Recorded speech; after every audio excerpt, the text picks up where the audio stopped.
वार रुकवा दी पापा। आज नौजवान पूछ रहे हैं पेपर लीक क्यों नहीं रुकवाए पापा। परीक्षा पेपर सेट किया, वो गुजरात के हैं, दिल्ली में पेपर लीक सरकार है या आंख लगाने वाली सरकार। लाखों नौजवानों के भविष्य अंधकार में है। इसको लेकर अखिल भारतीय कांग्रेस कमेटी के निर्देश पर हम लोगों ने रायपुर में आज प्रदर्शन किया। आज नौजवान छात्र छात्राएं जिन्होंने नीट के एग्जाम दिए, नेट के एग्जाम दिए, वो पूछ रहे हैं। लोकसभा समय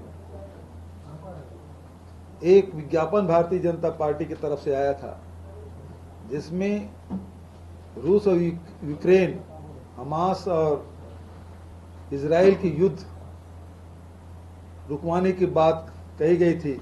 वार रुकवा दी पापा। आज नौजवान पूछ रहे हैं पेपर लीक क्यों नहीं रुकवाए पापा। पेपर लीक 10 साल में 70 पेपर लीक हुए। छात्र छात्राओं के भविष्य के साथ खिलवाड़ किया गया। और ये पेपर लीक कोई 10 लाख, 20 लाख, 30 लाख की बात नहीं है। ये हजारों करोड़ का घोटाला हुआ है। पहली बात तो ये है कि जब 14 तारीख को रिजल्ट डिक्लेयर करने की बात कही थी तो उस दिन क्यों जारी किया गया जिस दिन लोकसभा के रिजल्ट आए। पहला शक तो यही है। दूसरा, जब बिहार में मई महीने में एफआईआर दर्ज हो गया, 4 लोगों की गिरफ्तारी हो गई,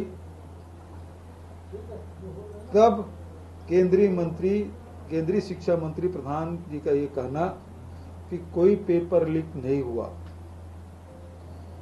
तीसरी बात, बोनस अंक देने का मामला झज्जर का मामला है जिसमें आप बोनस अंक देते हैं, थोड़ा समय बढ़ा लेते, बोनस अंक देने की जरूरत क्या थी। और चौथा मामला कि आप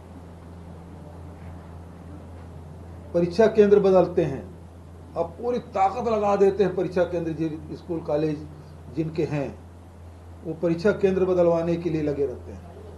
25 से 30 हजार छात्र छात्राएं परीक्षा केंद्र बदलते हैं और वही सब क्या मेरिट में आए हैं। और पांचवी बात यह है कि जिन्होंने परीक्षा पेपर सेट किया वो गुजरात के हैं और वो जो उसके मालिक हैं वो विदेश भागा हुआ है। तो आखिर आप इसको निरस्त क्यों नहीं कर रहे हैं। निरस्त नहीं करने के पीछे ये है कि हजारों करोड़ रुपया का जो लेन देन हुआ है उसका क्या होगा।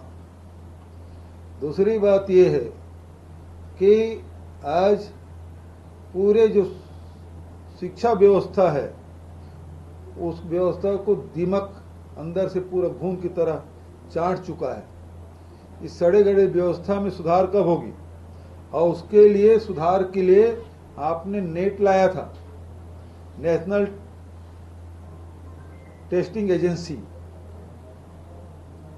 तो आज वही घेरे में है और उसी को जांच करने की जिम्मेदारी दे रहे हैं। तो सबसे पहले मांग तो ये है कि परीक्षा निरस्त होना चाहिए।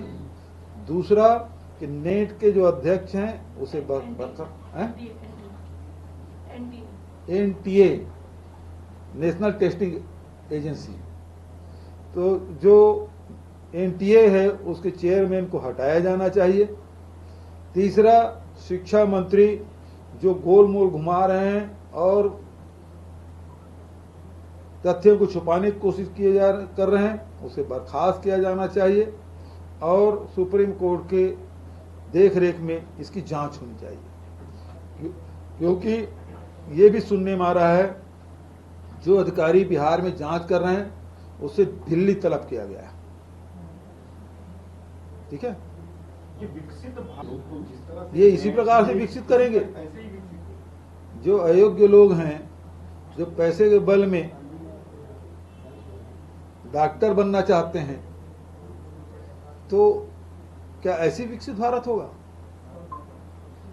ये षड्यंत्र पूर्वक अपने अयोग्य लोगों को ये भर्ती कराना चाहते हैं। पहले इस तरह के मामले सामने आते थे, अब नेशनल लेवल पे जो परीक्षाएं हो रही हैं उनका हाल भी यही हो गया है। तो क्या यहाँ भी परीक्षा का मामला, शिक्षा का स्तर नेशनल लेवल पे जो है यूपी बिहार की तर्ज पर ही हो गया है? यूपी, बिहार, मध्य प्रदेश और पूर्ववर्ती छत्तीसगढ़ में भी जिस प्रकार से पीएससी में घोटाला हुआ था, आप सबको पता है कि ये भारतीय जनता पार्टी जहां जहां सरकारें होती है, चाहे हिमाचल हो चाहे कहीं हो, इस प्रकार से घटना होती है और ये अब राष्ट्रीय स्तर पे ये षड्यंत्र किया जा रहा है और इसमें एक विचारधारा के लोगों को ये भरने की कोशिश की जा रही है। ये सवाल था कि ये विचारधारा के लोग कौन है? ये बीजेपी और आरएसएस, इसमें क्या है? इसमें कहने में कोई संकोच है क्या? आखिर जितने भी अब वाइस चांसलर भर रहे हैं केवल एक विचारधारा के। दुर्भाग्यजनक बात यह है कि अयोग्य लोगों को भी बहुत सारी जगहों में बिठा दिए। आग लग रही है जगह जगह। ये पूरे देखिए, चाहे वो पंडरिया विधानसभा की बात हो जिसमें प्रिमिटिव टाइप्स को जला के मार दिया गया, बलौदा बाजार में कलेक्टर और एसपी कार्यालय को जला दिया गया, कल जिस प्रकार से लोक आयोग में आग लगी, तो ये आग लगाने वाली सरकार है। दिल्ली में पेपर लीक सरकार है, ये आग लगाने वाली सरकार है। ये माना जाए इनका 2047 ये इसी प्रकार से 2047 पहुंचेंगे।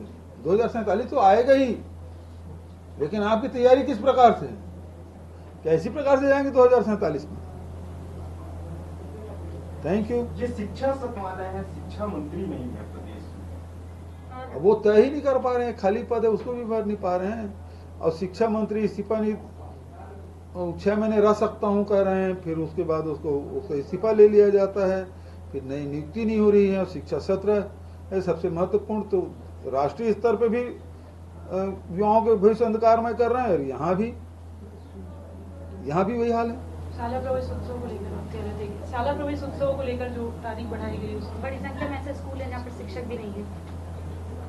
शिक्षक भी नहीं है, और जो पहले तो शाला प्रवेश 18 तारीख होने वाला था और मुख्यमंत्री जी वहां पहुंच भी गए थे, आखिर में खेत में धान बुआई करके लौटे और उसको पूर्व शिक्षा मंत्री उसको डेट बढ़ा दी 26 तारीख को।